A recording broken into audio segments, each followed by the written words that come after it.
बहुत समय पहले एक छोटे से गांव के पास घना जंगल था। लोग कहते थे कि उस जंगल में एक विशाल और खतरनाक राक्षस रहता है जिसने एक जादुई मणि को छुपा रखा है। ये मणि इतनी शक्तिशाली थी कि जो भी इसे हासिल करता उसकी हर इच्छा पूरी हो जाती, लेकिन राक्षस के डर से कोई भी जंगल के पास जाने की हिम्मत नहीं करता था। ये मणि मेरी है और इस मणि से मैं सबसे ज्यादा ताकतवर हूँ। मुझे कोई नहीं हरा सकता। वहीं दूसरी ओर उस गांव इस बार बारिश ना होने के कारण सूखा पड़ गया था। इस बार तो सूखा पड़ गया है। इतनी मेहनत करने पर मैं अपने परिवार को 2 टाइम का खाना भी नहीं खिला सकता। कितना मजबूर हूँ मैं। हे भगवान।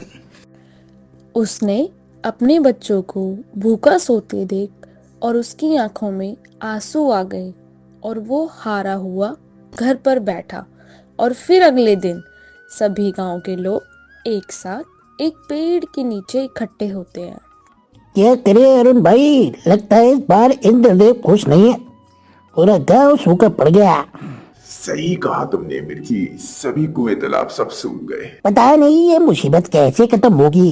अगर आगे भी ऐसा रहा तो सभी गांव के लोग भूखे मर जाएंगे। सभी लोग बात कर रहे थे, तभी वहां एक बूढ़ा आदमी आता है। क्या बात है, सभी लोग यहाँ कैसे? हल्दी काका पूरी बात उस बूढ़े आदमी को बताते हैं और ये सुनकर वो बूढ़ा बहुत हंसता है और बोलता है, तुम लोगों ने जादुई मणि की कहानी सुनी है? नाम सुना है कि एक राक्षस है, वो जादुई मणि को छुपा के बैठा है। बाकी सच है या नहीं पता नहीं। ये सच है। फिर वो बूढ़ा आदमी उस जादुई मणि और राक्षस की कहानी सुनाता है और फिर बोलता है, अगर तुम लोगों को अपने गांव की हालत को ठीक करना है तो उस मणि को ले आओ, अपने गांव को ठीक कर लो। बाबा आपने बोल तो दिया मणि ले आओ, पर जाएगा कौन? राक्षस से खा नहीं जाएगा। बाबा ना, मैं तो बिल्कुल नहीं जाऊंगा। कहीं मुझे खा गया तो कम से कम जिंदा तो हूँ।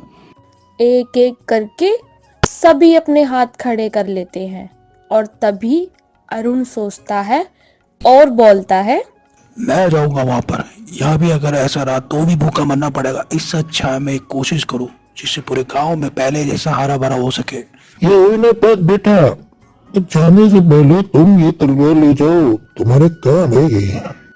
अगले दिन अरुण जंगल की ओर निकलता है और अपने साथ वो तलवार और कुछ रोटियां लेके हिम्मत के साथ जंगल की ओर कदम बढ़ाता है। जैसे जैसे वह जंगल के अंदर गया, उसे अजीब अजीब आवाजें सुनाई देने लगी। अरुण उन आवाजों को सुनता उसकी ओर जाता है।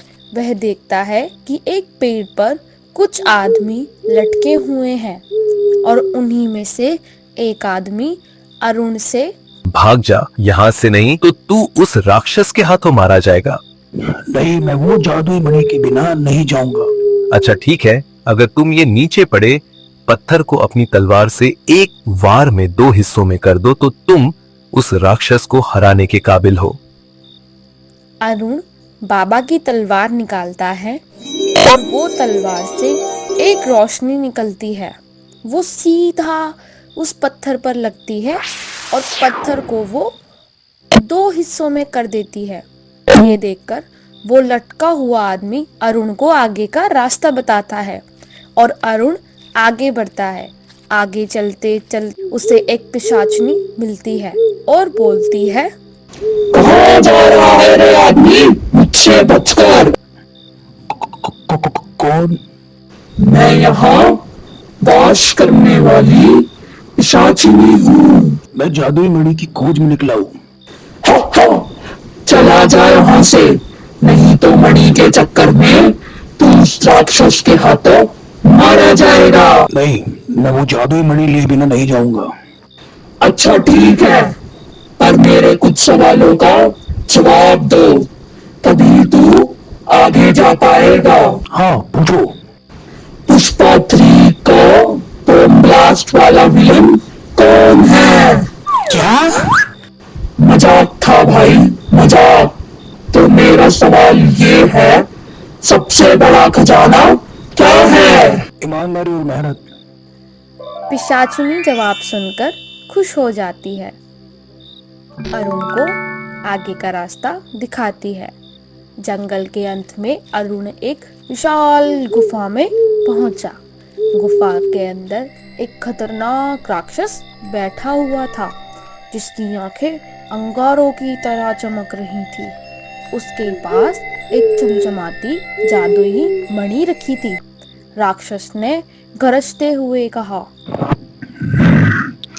तुम कौन हो और यहाँ क्या करने आए हो? मैं ये मणि लेने आया हूँ। क्या कोई मजाक है? ये मणि पाना चलो ठीक है, और तुम्हें ये मणि चाहिए तो तुम्हें मुझसे लड़ना होगा। अरुण ने तलवार से राक्षस पर वार किया, लेकिन राक्षस इतना शक्तिशाली था कि तलवार उसके शरीर को छू भी नहीं सकी। तभी अरुण देखता है राक्षस के बगल में एक छोटा सा साधु का पुतला होता है और उसमें एक आवाज आती है, ये राक्षस ऐसे नहीं मरेगा, इसे मारना है तो तुम्हें इसके सर पर ये दोनों सींग काटने होंगे, वो भी अपनी तलवार के एक ही वार से। अरुण ने तलवार से राक्षस पर वार किया, लेकिन राक्षस इतना शक्तिशाली था कि तलवार उसके शरीर को छू भी नहीं सकी। तभी अरुण देखता है राक्षस के बगल में एक छोटा सा साधु का पुतला होता है और उसमें एक आवाज आती है। तब अरुण ने अपनी चतुराई का इस्तेमाल किया। उसने राक्षस से कहा, तुम इतने बड़े शक्तिशाली हो, लेकिन क्या तुम ये साबित कर सकते हो कि तुम एक छोटी सी बोतल में आ सको? राक्षस ने अपनी ताकत दिखाने के लिए खुद को एक छोटी सी बोतल के अंदर घुसा लिया। जैसे ही बोतल में घुसा तो अरुण ने बोतल पर ऐसा वार किया, उस राक्षस के दोनों सींग कट गए और वो राक्षस मर गया। राक्षस के मरते ही वो साधु भी पुतले से अपने इंसानी रूप में आ गया और अरुण को वो जादुई मणि दे दी। अरुण मणि को लेकर गुफा से बाहर आ गया। उसने मणि से गांव के लोगों की भलाई की और मणि से फिर से गांव को हरा भरा करने को कहा। गांव में सभी कुएं पानी से भर गए थे, तालाब में भी पानी से भर चुके थे और फिर से सभी पेड़ और खेत हरे भरे हो गए। गांव को समृद्ध बना दिया। साहस और चतुराई से बड़ी बाधाओं को पार किया जा सकता है। आप लोगों का दिल से धन्यवाद है, आपने हमारी वीडियो को इतना प्यार दिया। ऐसे ही आप हमें सपोर्ट करते रहे और हाँ, हमें कमेंट में अपना आइडिया दे कि हम किस टॉपिक पर कहानियां बनाएं।